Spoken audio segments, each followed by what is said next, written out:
విద్యుత్ స్తంభాల కొనుగోలు కుంభకోణం ఈనాడు టచ్ చేసింది, ఆంధ్రజ్యోతి టచ్ చేసింది. దాని మీద ఇంతవరకు ఏమీ కంట్రోల్ చేసే ప్రయత్నం చేయలేదు. అయితే ఇప్పుడు ఇంకా మరికొంత సమాచారం వస్తుంది. ఇందులో ఒక కాంట్రాక్టర్ అంటే సబ్ కాంట్రాక్టర్ని పెట్టాడట. అసలు అతనికి ఎలాంటి సాంకేతిక అవగాహన లేదట, కాంట్రాక్టర్ అనుభవం కూడా లేదట.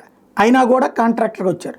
అలాగే కాంట్రాక్టర్ సిండికేట్ కావడం అయితే జరుగుతుంటుంది, కానీ వ్యాపార అవసరాల నిమిత్తంలో అయితే సహజంగా జరుగుతుంటుంది. కానీ అసలు ప్రాణాంతకమైనటువంటి వృత్తి ఈ కరెంటు తీగలు కట్టడం కానీ, ఇది అట్లాగే పోల్ చేయడం కానీ, అట్లాంటి దాంట్లో అనుభవం లేని వాళ్ళతో ఎట్లా అన్నటువంటిది ఇప్పుడు విద్యుత్ ఉద్యోగుల యొక్క ఆవేదన. అదే సందర్భంలో ఒక పరాయి రాష్ట్రానికి సంబంధించినటువంటి కాంట్రాక్టర్కి బినాములుగా వ్యవహరిస్తున్నటువంటి ఒక సంస్థకి కళ్ళు మూసుకుని విద్యుత్ తీగల తయారీ పనులు అప్పగించేశారట.